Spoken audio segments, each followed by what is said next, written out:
Rasulillah wa ala alihi wa sahbihi wa mawala. Bapak-bapak, ibu-ibu yang dirahmati oleh Allah, alhamdulillah kita bisa bertemu lagi, berkumpul lagi di masjid kita yang kita cintai ini, Masjid At-Taubah. Tentu kita berharap keberadaan masjid ini dan juga majelis ini kemudian bisa menambahkan keimanan kita setiap hari atau setiap saat, wabil khusus dengan majelis ilmu, dan ilmu yang terbaik adalah ilmu yang memang diambil dari Al-Quran dan Sunnah. Bapak Ibu yang dirahmati oleh Allah Subhanahu Wa Taala, kita sampai di pembahasan siapa ahli bait. Jadi kemarin kita membahas panjang lebar tentang Umar bin Khattab dan kemudian keutamaan Nabi SAW sebagai orang yang terpilih. Lalu kita menuju kepada sarjana ahli bait itu siapa. Maka pendapat yang tepat mengenai definisi ahli bait yaitu pendapat yang menyatakan bahwa ahli bait Rasulullah SAW adalah mereka yang diharamkan menerima zakat. Jadi ahli bait itu orang yang tidak boleh menerima zakat. Siapa itu? Istri Nabi SAW dan keturunannya. Jadi kalau ada orang ngaku keturunan Nabi tapi kemudian doyan mangan zakat, itu nggak benar. Kemudian setiap muslim dan muslimah dari keturunan Bani Hasim bin Abdul Manaf, ini berarti tunggal mbah. Kemudian dari keluarga Ali, ini berarti dari sisi mantu dan keturunannya. Jadi kalau ini Nabi, nah istri Nabi, ya, kemudian naik ke atas Bani Hasim nggak boleh. Kemudian ke bawah ada Fatimah, ada Ali, nggak boleh. Kemudian keluarga Aqil, Ja'far dan Abbas, ini paman-paman Nabi SAW. Nah, jadi ahli bait itu nggak cuman anak turun Nabi, dari jalur mbah juga ahli bait, dari jalur anak turun ahli bait, dari jalur istri ahli bait, kemudian dari jalur paman beliau juga ahli bait. Karena nanti orang-orang Syiah itu menolak ahli bait atau ke ahli baitan dari istri Nabi SAW kecuali Khadijah radhiyallahu anha, karena Khadijah sudah wafat, dan Fatimah radhiyallahu anha. Jadi mereka dalam bersyahadat, mereka bahkan mengatakan selain asyhadu alla ilaha illallah wa asyhadu anna muhammadar rasulullah, mereka menambahkan wa asyhadu anna Aisyata finnar, dan kami bersaksi bahwasanya Aisyah di neraka. Jadi mereka punya doktrin, punya dogma, punya akidah kalau kemudian sebagian besar istri Nabi SAW itu sudah murtad sepeninggal Nabi SAW, dan itu dusta besar. Dan tentu kalau panjenengan masih ingat 2 minggu yang lalu, libur 2 minggu yang lalu itu kita sudah sampaikan bagaimana kemudian Nabi SAW sebagai orang yang terpilih dari suku yang terpilih, sehingga gak mungkin beliau SAW itu memilih istri sembarangan. Masya Allah, artinya nggak mungkin Nabi itu salah pilih gitu loh. Kalau kita mungkin kita salah pilih, kemudian ada masalah, kemudian akhirnya pisah. Tapi dalam konteks Nabi SAW nggak mungkin Nabi salah pilih, karena tentu Nabi SAW di atas petunjuk atau di atas arahan dari Allah Subhanahu Wa Taala untuk mencari pendamping. Nah, dalilnya apa untuk menyatakan ahli bait tadi? Ini perlu dalil gitu. Karena yang saya dengar itu jual beli sertifikat nasab itu satu sertifikat bentuknya kayak paspor itu 200 juta gitu. Tidak jangan pengen jadi putune Nabi yang tok ide 300 juta untuk sertifikatnya itu. So dipamerke terus gawe majelis sholawat untuk ditneh sama akeh meneh. Nggih. Itu sebuah hadis dari Zaid bin Arqam, dia berkata, qoma Rasulullah SAW yauman fina khotiban. Pada suatu hari Nabi SAW pernah berdiri dan berkhutbah bima'in yud'a khumman, di sebuah mata air yang bernama Khum, baina Makkah wal Madinah, yaitu antara Makkah dan Madinah. Fahamidallah wa asna alaihi. Beliau seperti biasa umumnya khutbah pertama pasti memuji Allah dan menyanjung Allah, wa wa'ado wa zakaro, dan kemudian beliau menyampaikan nasihat dan menyampaikan peringatan Summa qala, kemudian beliau berkata amma ba'du. Ini berarti pembukaan khutbah, alhamdulillah nahmadu wa nasta'in dan seterusnya sampai kemudian amma ba'du. Kemudian beliau mengatakan ala ayyuhan nas fa inna ma'ana basyarun yusiku ayyatiya rasulu rabbi fa ujiba. Wahai sekalian manusia yang hadir di sini, ketahuilah bahwasanya aku ini ya manusia yang sama kayak kalian. Jadi Nabi selalu dan sering sekali mengatakan aku ki wong biasa, ora terus iso ngilang dibaca ora apa-apa gitu. Makanya kalau ada orang yang mengukur kesolihan atau kewalian seseorang dengan ilmu yang aneh-aneh, Nabi nggak pernah menunjukkan yang seperti itu. Sampai ada seorang yang namanya saya lupa nama aslinya, tapi kemudian dapat julukan atau gelar Kiai Abdul Ghafur atau Kiai Abu Ya Ghafur atau siapa itu yang katanya punya karomah iso nahan hujan gitu kan. Wah, terus nek ngomong bahasa Arab juga nggak cetol gitu kan. Ala inna qala Allah mudeng deh. Saya yang bahasa Arabnya mungkin nggak terlalu piye gitu, nggak paham, apalagi itu orang Arab tambah nggak paham lagi gitu kan. Ya, terus mempraktekkan nahan hujan, wah semina ini tetap hujan gitu kan, karena emang dia bukan siapa-siapa gitu kan. Ya, bahkan dikatakan karomah tapi dia bisa gitu, melakukannya setiap saat. Padahal yang namanya karomah itu bukan yang bisa dilakukan setiap saat gitu, tapi saat kepepet, dan itu pun dia juga nggak tahu kalau dia bisa itu gitu. Tapi nek dia tahu bisa itu dan melakukan itu kan kayak orang berguru mengilmui gitu. Nah ini nggak ada dalam Islam seperti itu kecuali mukjizat gitu. Ya.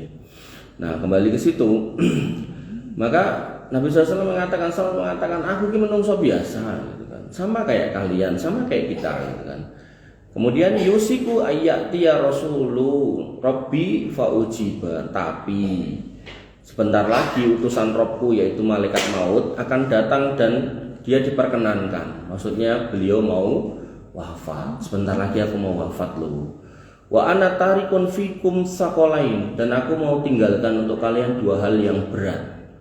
Berat untuk dijaga karena untuk menjaganya itu perlu iman dan ilmu, enggak sembarangan. Tur ilmu yang dimaksud bukan ilmu yang tadi itu, bukan ilmu kebal, ilmu aneh-aneh itu mboten. Kemudian beliau mengatakan awwaluhuma kitabullah fihi al-huda wan nur. Yang pertama itu Quran, tak tinggalke nggo kowe kabeh, di dalamnya ada petunjuk dan cahaya. Fakhudu bi kitabillah, jipuen, rengkuhlah, raihlah, pelajarilah, kenalilah, ilmuilah. Artinya kalau dengan belum bisa baca Quran, belajar baca, bacanya belum lancar, dilancarkan di tahsin, sudah tahsin di tahfidz, raketan ayat yang pendek-pendek, setelah tahfidz masuk di tafsir, raketan ayat-ayat yang dengan sering baca itu loh, Al-Fatihah, Qul huwallahu ahad, dan belajar tafsir itu apa sih gitu kan. Nah maka kemudian Nabi mengatakan apa setelah kita ambil fastamsiku bih, pegang. Jadi ibarat kita itu jalan di sebuah tebing yang mungkin keprosok, ketika kemudian jelas-jelas ada pegangan, maka orang-orang yang berpegangan ini orang-orang yang ngati-hati, ini orang takwa. Jadi dia punya pegangan dan dia khawatir kalau nggak pegangan itu kecemplung. Maka orang yang tahu kalau dunia itu wataniku ombiae, kalau nggak istiqomah kemudian bablas, maka cara untuk istiqomah dan selamat wa'tasimu bihablillahi jami'an wa la tafarraqu, mang gocekan datang taline Gusti Allah. Nah, tali Gusti Allah itu ada sebagian ulama yang menafsirkan agama Allah yaitu al-Islam dengan dalil udkhulu fis silmi kafah, masuk Islam secara menyeluruh. Nah, ada ulama yang menafsirkan itu sebagai nggih Quran niku wau. Maka orang-orang yang selalu membaca Quran, mempelajari Quran, bermajlis tentang Quran, selalu berusaha pengen tahu isinya Quran itu apa, nambahi ilmunya, maka dia mendapatkan ini fastamsiku. Ketika mau berpegang teguh, maka dia mendapatkan al-huda wan nur, petunjuk dan cahaya.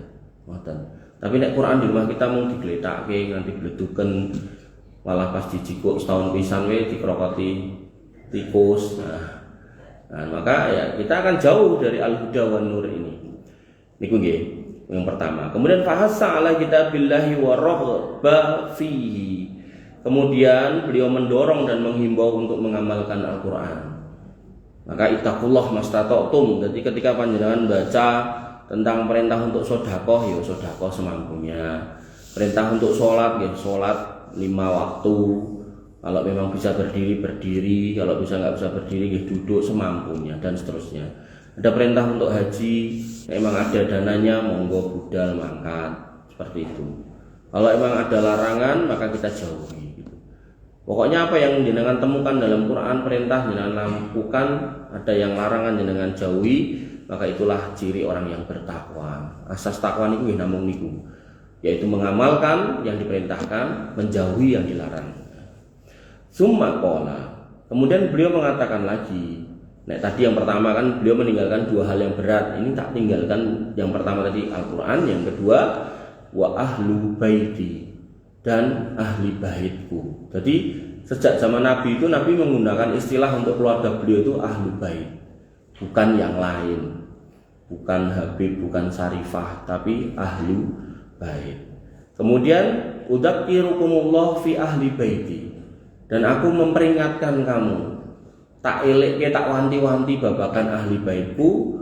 Udzakirukumullah fi ahli baiti, tak eleke tak peringatkan tentang ahli baitku. Udzakirukumullah fi ahli baiti, diulangi sampai 3 kali. Ini menunjukkan ini juga perkara penting. Perkara penting untuk diketahui ngoten lho. Nah, tapi ada orang-orang yang tadi bermotifkan bisnis, nah, dodolan iki gitu. Ini yang salah. Artinya kita juga harus tahu, harus paham ahli bait Nabi SAW itu siapa, kemudian kita hormati. Nah, tapi kemudian menghormatinya itu seperti apa? Apakah mutlak atau kemudian bersyarat? Nah, ini yang perlu kita pahami. Yeah. Jadi 3 kali sampai Nabi mengatakan SAW.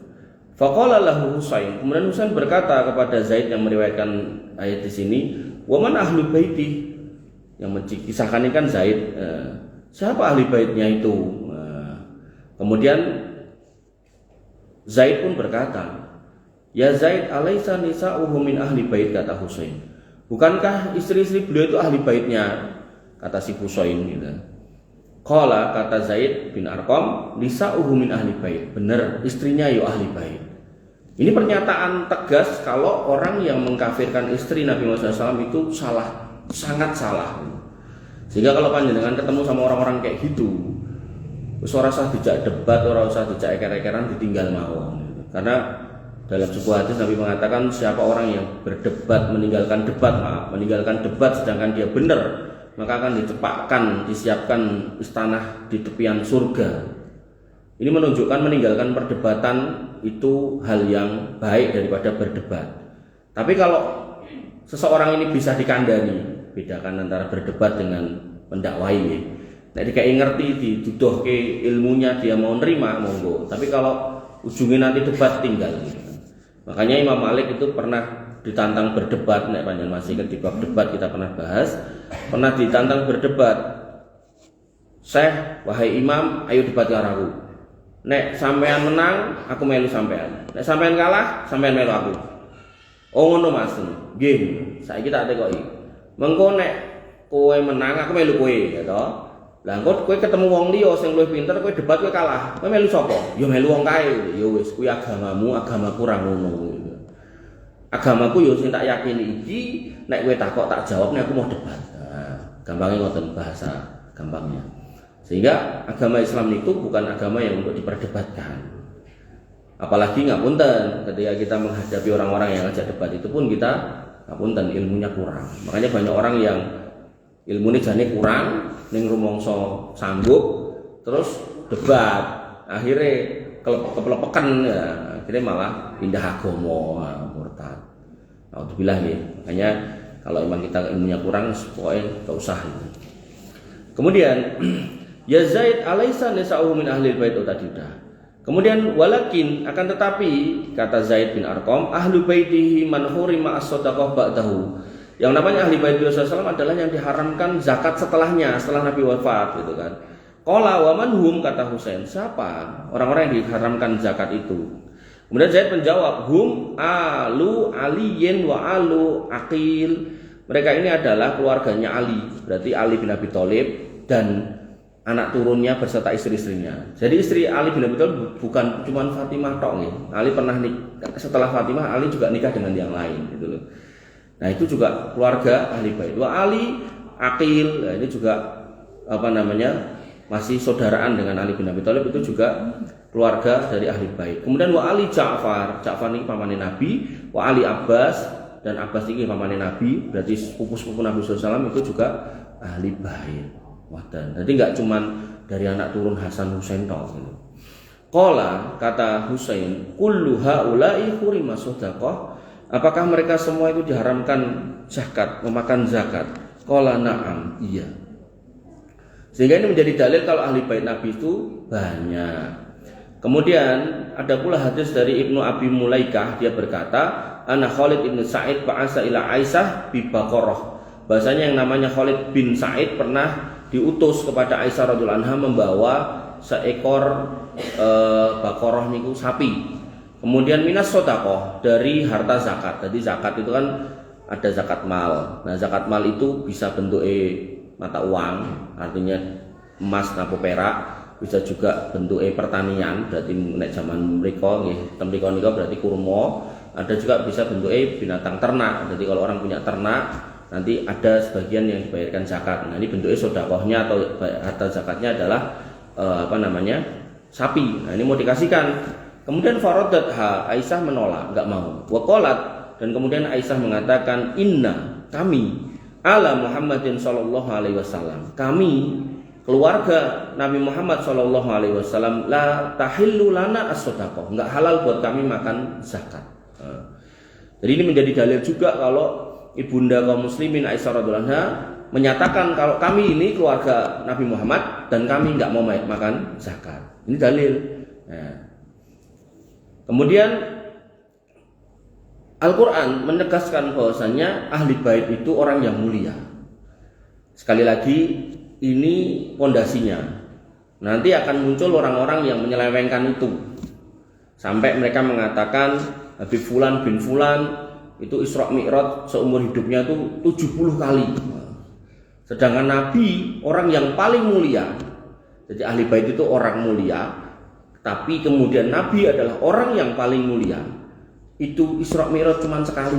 Nah, di logika aja udah nggak masuk akal gitu. Tapi ya ada orang ngomong gitu, tegel ngomong gitu, dan bahkan diimani oleh orang banyak gitu.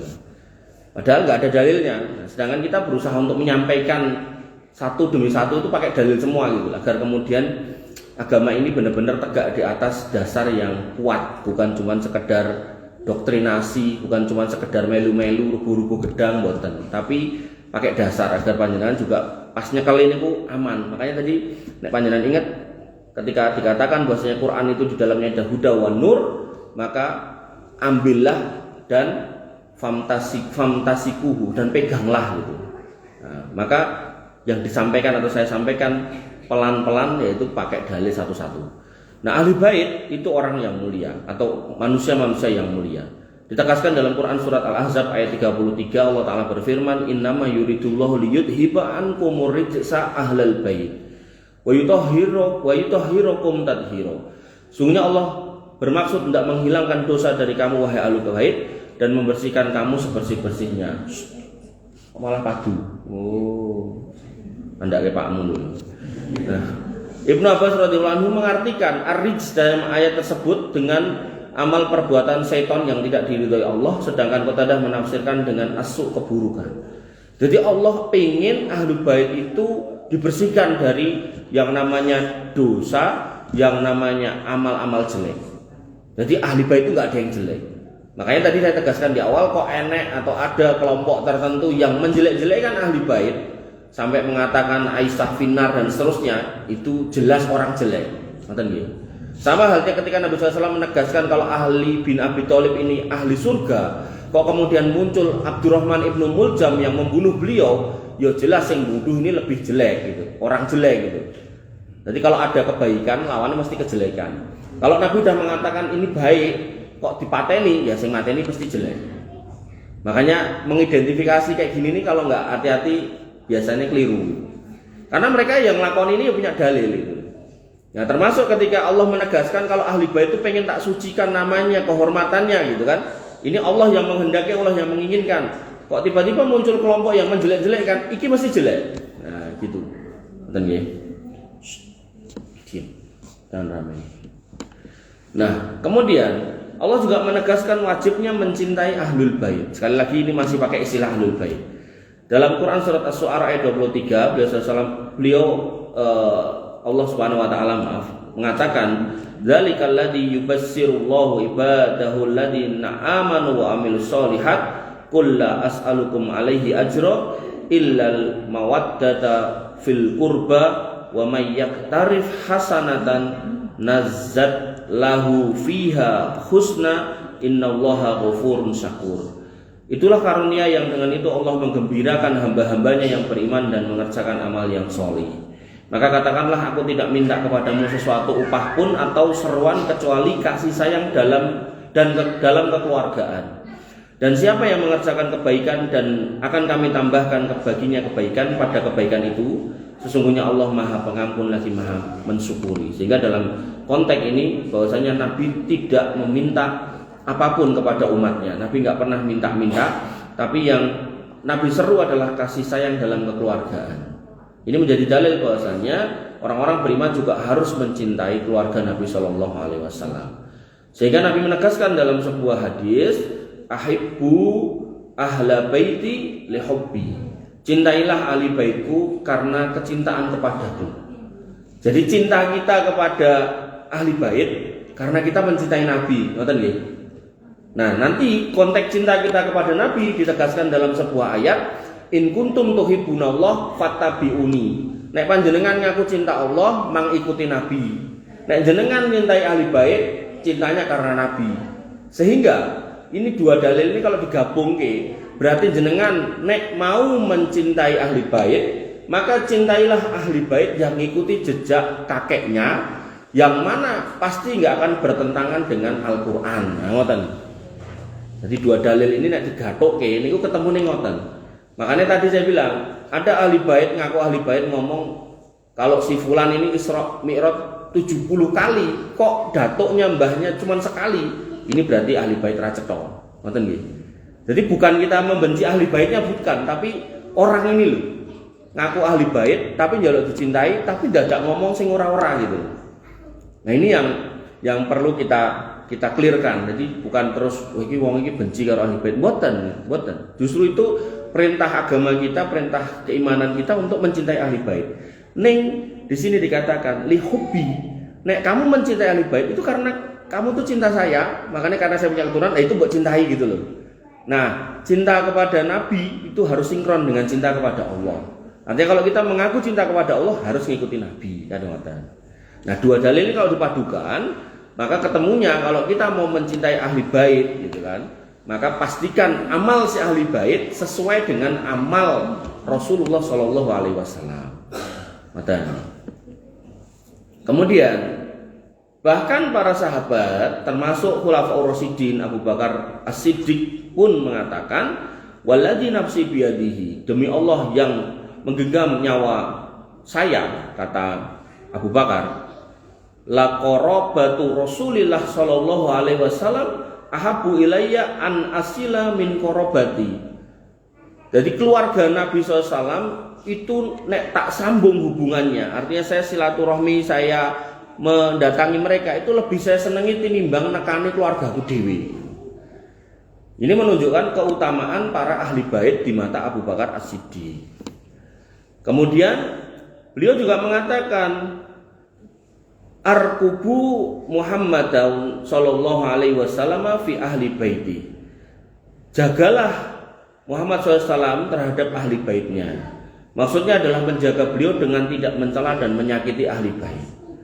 Jadi nggak boleh ketika ahli bait itu nggak melakukan kesalahan, artinya tidak bertentangan dengan Nabi SAW, kok kita cela kayak orang-orang Syiah, itu nggak boleh. Nah, kemudian Umar bin Khattab juga mengatakan hal yang serupa kepada Al-Abbas radhiyallahu anhuma. Jadi Abbas tadi masih keluarga Nabi dan masih ahli bait ya, dari keluarga Al-Abbas. Beliau Umar bin Khattab mengatakan, "Wallah, demi Allah, la islamuka yauma aslamta," maka masuk Islammu ketika kamu masuk Islam, karena ahabba ilayya min islamil Khattab, itu lebih aku sukai daripada masuk Islamnya Al-Khattab, bapak dewi. Gampangane ngeten, Pak Abbas ini pamane Nabi, sampean lebu Islam niku luwih kula senengi tinimbang bapakku sing mlebu Islam. Nah, saking seperti itu. Yakni walidihi lau aslama li anna islamaka kana ahabba ila Rasulillah sallallahu alaihi wasallam min islamil khattab. Sebab Islammu luwih disenengi daripada Islamnya bapakku sing jenenge Al-Khattab. Sehingga aku yo bakal nyenengi keislamanmu tinimbang bapakku. Padahal kan seorang anak ketika bapaknya masuk kamu seneng banget itu kan. Nah tapi karena Al-Abbas ini adalah paman Nabi SAW yang ahli bait, maka Umar bin Khattab pun mengatakan Islami bapakku enggak lebih saya senangi daripada Islam kamu. Ya qadarullah dua-duanya masuk Islam. Kemudian Ali bin Abi Thalib juga mengatakan hal yang sama. Walladzi falaqal jannah, demi Allah yang membelah biji-bijian, walladzi falaqal habbah, bukan jannah. Wa bara'a nasamah, dan melepaskan angin-angin. Jadi ini kan tauhid uluhiyah yang membelah biji-bijian, yang melepaskan angin Allah Subhanahu wa taala. Innahu la ahdun Nabi sallallahu alaihi wasallam al-ummi sallallahu alaihi wasallam ilayya. Sesungguhnya Nabi SAW telah berjanji kepadaku bahwasannya Allah yuhibbani illa mu'minun. Sapa wonge sing nyenengi aku, nresnani aku, mencintai aku, kuwi orang beriman. Wala yubghiduni illa munafikun. Dan gak ada orang yang membenciku kecuali itu orang munafik. Apalagi sampai membunuh tadi. Nah, maka itu luar biasa. Jadi Nabi pernah mengatakan, wahai Ali, kiranya ada orang mencintai kamu, kuwi wong mukmin. Tapi kok enek wong anyel karo kowe, kuwi wong munafik. Nek cek ngaku iman, apa meneh sampai membunuh itu tambah parah lagi dosanya. Dan kemudian perkataan para ulama seperti Imam Abu Bakar Al-Ajuri Al-Baghdadi mengatakan wajibun ala kulli mu'minin wa mu'minatin mahabbatu ahli bait Rasulullah sallallahu alaihi wasallam. Wajib bagi setiap mukmin dan mukminah untuk mencintai keluarga Nabi sallallahu alaihi wasallam. Kemudian dikatakan wahum Banu Hasyim, mereka adalah Bani Hasyim, Ali bin Abi Thalib, wa waladuhu, dan anak-anaknya, wa dzurriyyatuhu, dan keturunannya, wa Fatimah, dan Fatimah, wa waladuhu, dan anak, wa waladuha, dan anaknya, wa dzurriyyataha, dan keturunannya. Jadi Ali bin Abi Thalib nikah dengan orang lain ini anak-anaknya ahli bait, menikah dengan Fatimah ini juga ahli bait. Kemudian wal Hasan wal Husain wa auladuhuma wa dzurriyyatuhuma, dan Hasan dan Husain, berarti ini cucu Nabi, dan juga anak-anak mereka dan keturunan mereka, wa Ja'far at-Tiyaru wa waladuhu wa dzurriyyatuhu, dan kemudian di situ juga ada Ja'far at-Tayyar dan anak-anaknya dan keturunannya, wa Hamzah wa waladuhu, dan Hamzah dan keturunannya paman Nabi, wal Abbas wa waladuhu wa dzurriyyatuhu, dan Abbas pamannya Al-Abbas dan anak-anaknya dan keturunannya radhiyallahu anhum, semoga Allah meridhoi mereka semua. Jadi ini keluarga-keluarga Nabi ya. Nah, sekarang kita masuk jane Habib kuwi sapa gitu kan. Nah, maka Habib sudah ma'ruf di tengah kita sebagai orang yang menyatakan diri sebagai keturunan Nabi. Nah, orang yang mengatakan aku Habib, nah itu mereka mengklaim sebagai keturunan Nabi Shallallahu Alaihi Wasallam. Namun kadang tingkah laku mereka itu aneh-aneh. Makanya tadi ayat tadi, hadis tadi kalau dikompilasi ketemunya adalah cinta kita kepada Ahlul Bait karena mereka adalah keturunan Nabi. Karena kita mencintai Nabi. Nah, cinta kita kepada Nabi harus sinkron dengan cinta kita kepada Allah, yaitu nggak boleh bertentangan dengan ayat. Nah, hanya Habib yang kemudian mempraktekkan hal yang aneh-aneh. Para Habib kadang membuat amalan sendiri, bahkan tidak pernah dilakukan oleh leluhur mereka. Seperti yang sering saya contohkan, ngubengi kuburan, kemudian minta ya Habib Fulan bin Fulan, Habib Fulan bin Fulan, Sahilana bin Fulus, mudahkan kami untuk dapat uang, kertas merah yang halus-halus gitu kan. Nah, sampai diucapkan seperti itu. Kemudian siapa yang jelek amalnya maka tidak ada manfaat kedudukan dan nasabnya. Jadi Nabi pun pernah mengatakan waman batta'a bihi amalu lam yusri bihi nasabu. Sapa wonge sing amalnya itu lamban, orang ndang cepet, orang ndang cak-cek, orang ndang ceket-ceket gitu kan, maka nasabnya pun tidak bisa mengejarnya. Artinya ini menjadi nas bahwasanya keturunan Nabi pun kalau kemudian amalnya kurang baik, amalnya kurang lengkap, amalnya kurang sempurna, nasabnya pun tidak bisa menolong. Kemudian dalam ayat Al-An'am ayat 132 Allah Subhanahu wa taala berfirman walikulli darajatum mimma amilu, dan bagi masing-masing mereka derajat menurut apa yang telah mereka kerjakan. Jadi derajat kebaikan seorang itu tergantung pada amalnya masing-masing. Nanti dalam Quran surat Al-Hujurat dikatakan inna akramakum indallahi atqakum. Yang terbaik di antara kita adalah yang paling bertakwa. Kemudian ditegaskan dalam Quran surat Al-Mu'minun ayat 101, fa idza nufikha fis-sur fala ansaba bainahum yauma idin wala yatasaalun. Apabila sangkakala itu sudah ditiup maka enggak ada lagi itu urusan nasab di antara mereka pada hari itu, dan tidak ada pula mereka saling bertanya kabar dan seterusnya. Jadi nasab enggak berguna.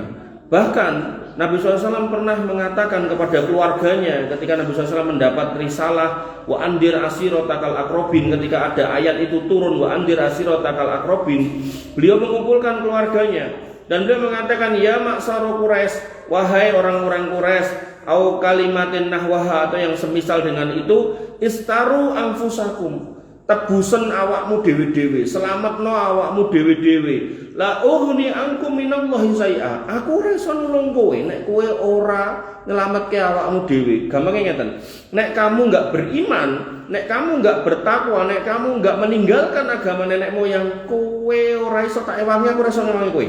Nah, mbok senajano kamu itu saudara saya, keluarga saya. Kan orang Quraisy itu keluarga Nabi SAW, kalau panjenengan masih ingat, dari keturunan Ibrahim, kemudian dipilih Ismail, kemudian dipilihlah itu Quraisy sebagai suku yang mana nanti lahir Nabi Muhammad SAW. Nah, dikumpulkan. Kemudian beliau menyebut satu persatu. Ya Bani Abdul Manaf, nah, nyebutkan keluarganya mbahnya. Wahai anak turune Mbah Abdul Manaf, la ughni ankum minallahi syai'a, aku ora iso nulung kowe kabeh.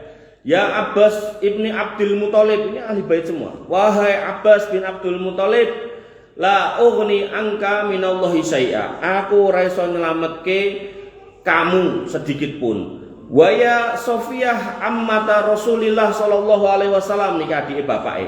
Wahai bibiku yang namanya Sofiyah, bibi Rasulullah, la ughni angki minallahi syai'a, kula mboten saged nyelametke jenengan. Wa ya Fatimah binta Muhammad, wahai Fatimah anakku dewe sing paling tak sayangi, anake Muhammad SAW, salini masyiti, jalu apa wae tak usahake, min mali, tapi dari hartaku. Kenapa? Kalau harta saya bisa kasih, tapi apa kata Nabi? La ughni anki minallahi syai'a, nek urusan selamat di akhirat aku ra iso nulung. Nah, kemudian yang harus kita pahami adalah ini menjadi statement bahwasanya kebenaran, kebaikan, keselamatan keluarga Nabi SAW itu bukan dari nabinya, tapi karena mereka mengikuti nabinya dulu. Dan baru setelah mengikuti Nabi SAW, nah keutamaan nasabnya itu melebihkan mereka dari kita yang bukan keluarga Nabi SAW. Tapi kalau kemudian mereka nggak sesuai dengan kakek moyangnya, nah, maka itu tidak menjadi jaminan keselamatan. Sing sanjang sinten Nabi sampai kepada anaknya pun juga demikian. Gitu. Bahkan dalam sebuah kasus waktu itu ada seorang yang bernama Fatimah, juga putri dari seorang pejabat, orang yang terpandang pada waktu itu di Madinah, mencuri. Itu kemudian datang Usamah bin Zaid, hibun Nabi SAW, cucu kesayangan Nabi SAW, orang yang paling disayangi Nabi SAW pada waktu itu minta dispensasi setelah didorong oleh sukunya Fatimah, tapi bukan Fatimah putri Nabi, Fatimah anak pembesar ini.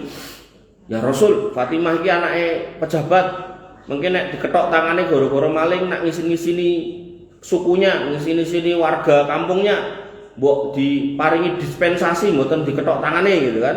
Maka kata Nabi SAW, wallahi, demi Allah, lau anna Fatimah binta Muhammad sarokot lakotok tu yadaha, sekiranya Fatimah anakku dewe sing nyolong, tak ketok dewe tangannya. Ini menunjukkan bahwasannya perbuatan yang sifatnya keduniaan, pidana, Nabi SAW pun siap menghukum anaknya. Apalagi urusan akhirat. Makanya tadi dikatakan la ughni angki, la ughni angkum, la ughni angki minallahi syai'a, aku ra iso nulung. Nek memang kamu enggak sesuai dengan Al-Qur'an dan Sunnah, aku ra iso nulung. Ini diucapkan kepada pamannya, bibinya, anaknya. Napa melih putune sing sudah sekian puluh turunan gitu. Itu tambah ra bakal selamat. Makanya kalau nek nonton videonya kok wonge ketok ngidap-idap kalian nggak akan selamat kalau nggak mencintai kami, kalian nggak akan dapat syafaat dari kami. Wah, luar biasa, ngeri gitu kan. Dan doktrinnya mengerikan. Makanya saya selalu katakan mereka jualannya dua, keramat atau kualat. Kalau jenengan nggak memberikan kecintaan total, pokoknya apa wae sing diomongke niku bener, mbok telek lencung niku jenengan kon ngomong petis niku kudu manut ya. Niku nek mboten manut kualat. Tapi nek manut keramat gitu. Sampai dodolan banyu didamoni, wah luar biasa. Nabi nggak pernah kayak gitu. Maka ini harus hati-hati. Sampai enten Habib sinten wonten untune coplok ngono dijarke diambung-ambung siji-siji kan. Mengerikan. Ya, maka yang harus kita pahami bahwasanya nasab Nabi itu tinggi dan mulia. Tapi ada orang-orang yang merendahkan nasab itu, maka jangan sampai kita cuman mikir nasabnya kemudian nggak mikir bener salahnya. Nah itu loh. Yang pokoknya hal-hal yang ketok moto aja lah. Ketika Nabi aja Isra Mi'raj umur hidup sekali dia ngomong ping 70 itu salah bener gitu kan. Ketika Nabi SAW aja seumur hidup para sahabat itu nggak pernah keluar dari kubur, kok dia ngomong Nabi metu sama kubur mau ngarep jangkah, napa ngerageh dengkule terus diambung, itu wah pelecehan. Ini saya nganggap pelecehan, tapi umatnya mereka yang nganggap itu wah keren berarti ini. Ya iku iki hebat iki berarti. Nganti Nabi nganti direwangi metu kok kuburan arep ngranggeh sikile, diambung dengkule. Luar biasa, mengerikan. Ya, sampai ada juga yang ngomong katanya, "Ya Rasul, keluarkan tanganmu sini, saya udah jauh-jauh ke sini, pengen tak cium tanganmu." Tok ke tangane. Aku iki sapa? Ya, maka hal-hal seperti ini enggak pernah terjadi. Ya enggak pernah terjadi. Bahkan sampai mereka mengatakan itu disaksikan 12.000 orang yang hadir pada waktu itu. Tenan ora gitu loh. 12.000 itu kalau digelar di sana pada waktu itu orang yang ke 12.000 yang paling ujung nggak bakal kelihatan yang paling depan. Dari sisi luasannya udah nggak mungkin, dari sisi keramaiannya udah nggak mungkin, dari sisi ukuran yang dilihat juga nggak mungkin gitu kan. Kecuali nek sakniki nonton TV ya, niku medal nonton TV ngoten ketok kabeh itu. Dan kalaupun itu pernah terjadi hari ini mungkin ya bisa terjadi, tapi nggak pernah terjadi. Apakah dulu hanya terjadi dan sekarang enggak terus kita imani ya itu kan keliru. Jika terus jenengan misal ngertos enten cerita Ramayana, perwayangan segala macam niko, itu kan kalau itu benar dulu ada, harusnya sekarang kan juga terjadi. Tapi kan karena sekarang nggak pernah nongol itu yang namanya sinten buto-buto segala macam, kemudian Pandhawa 5 ya ora tahu medhuk songo kayangan, dewa-dewa ya ora pernah gitu kan. Apa ya kemudian kita masih meyakini itu. Sama kados orang-orang yang kemudian mengatakan Laut Kidul iki nek ora disajeni engko Nyi Roro Kidule ngamuk. Lah kapan Nyi Roro Kidul pernah metu gitu? Di mana, di sebelah mana, siapa yang pernah lihat? Pas diuncali das kebo apa ya terus jikuk terus dikrokoti kan mboten gitu kan. Nah, maka hal-hal yang tidak nampak kenapa harus dilestarikan gitu. Cukuplah kita kemudian meninggalkan itu, kita imani Allah Subhanahu wa taala dengan segala macam kekuasaannya, itu yang namanya tauhid, itu yang paling pas itu. Bapak Ibu yang dirahmati oleh Allah Subhanahu wa taala, terakhir nggih untuk malam hari ini. Nabi SAW sampai mendatangi pamannya, annahu lama hadarat Abu Thalib al-wafatu ja'ahu Rasulullah SAW, ketika Abu Thalib itu mau mendekati wafatnya, Nabi SAW mendatanginya, wa wajada indahu Abu Jahal ibni Hisham, di sebelah Abu Thalib itu ada Abu Jahal bin Hisham. Iki pamane kabeh dua-duanya. Kalau tadi Ja'far dan Abbas itu adalah ahli bait, jane Abu Thalib kalih Abu Jahal niki nggih ahli bait tapi mboten Islam ngoten lho. Nah, maka wa Abdullah bin Ubay Umayyah ibn al-Mughirah, dan di situ juga ada Abdullah bin Ubay Umayyah bin Mughirah. Qala Rasulullah SAW kemudian bersabda li Abi Thalib, kepada Abu Thalib, ya ammi, wahai pamanku. Oh, paman. Berarti ahli bait jane. Tapi ahli bait sing keblinger ya. Qul la ilaha illallah, mang sanjang la ilaha illallah, kalimatan ushidu laka biha indallah. Sak kalimat kuwi wae Om, engko nek jenengan ngendikan niku, mengke nek awake dhewe ngadhep Gusti Allah niku kula bakal laporke ten Gusti Allah nek jenengan pun syahadat. Kan mayat, ora kan salat, ora kan haji, ora kan napa-napa, kan niku tok. Faqala Abu Jahal ngomong, Abu Jahal bin Hisam pamane niku.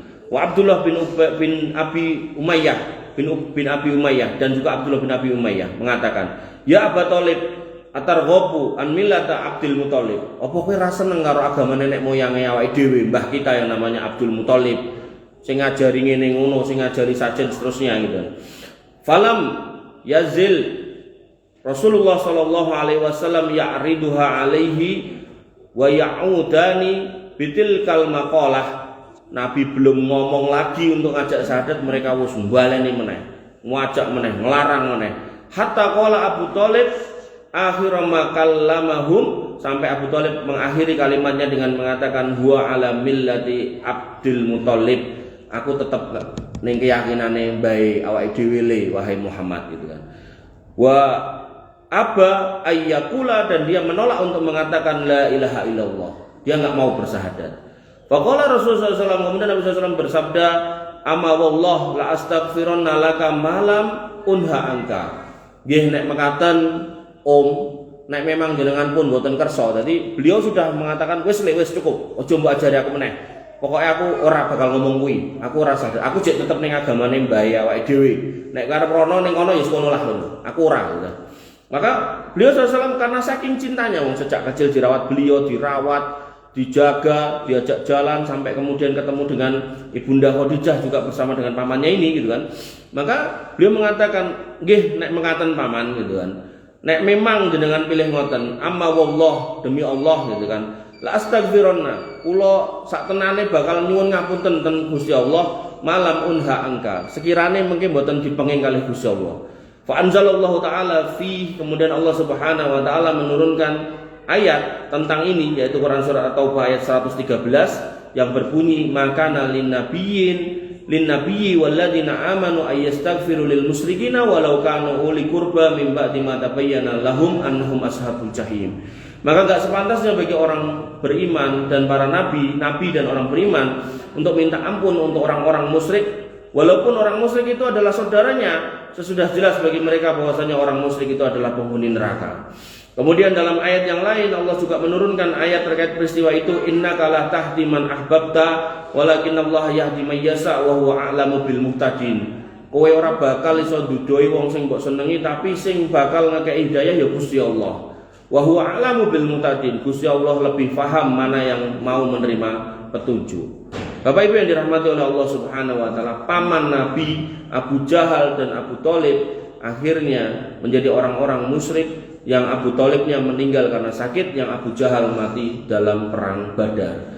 Dan mereka semua menjadi penghuni neraka. Nanti dalam kelengkapan hadis itu disebutkan bahwasanya permintaan ampun Nabi SAW ditolak, tapi Allah berkenan memberikan dispensasi adab, yaitu dengan dikasihnya sendal untuk Abu Thalib, tapi kemudian otaknya melepuh. Itu disebutkan oleh para ulama sebagai adab paling ringannya penghuni neraka. Ini menunjukkan bahwasanya keluarga Nabi SAW ketika tidak mau menerima hidayah Nabi SAW juga nggak akan selamat.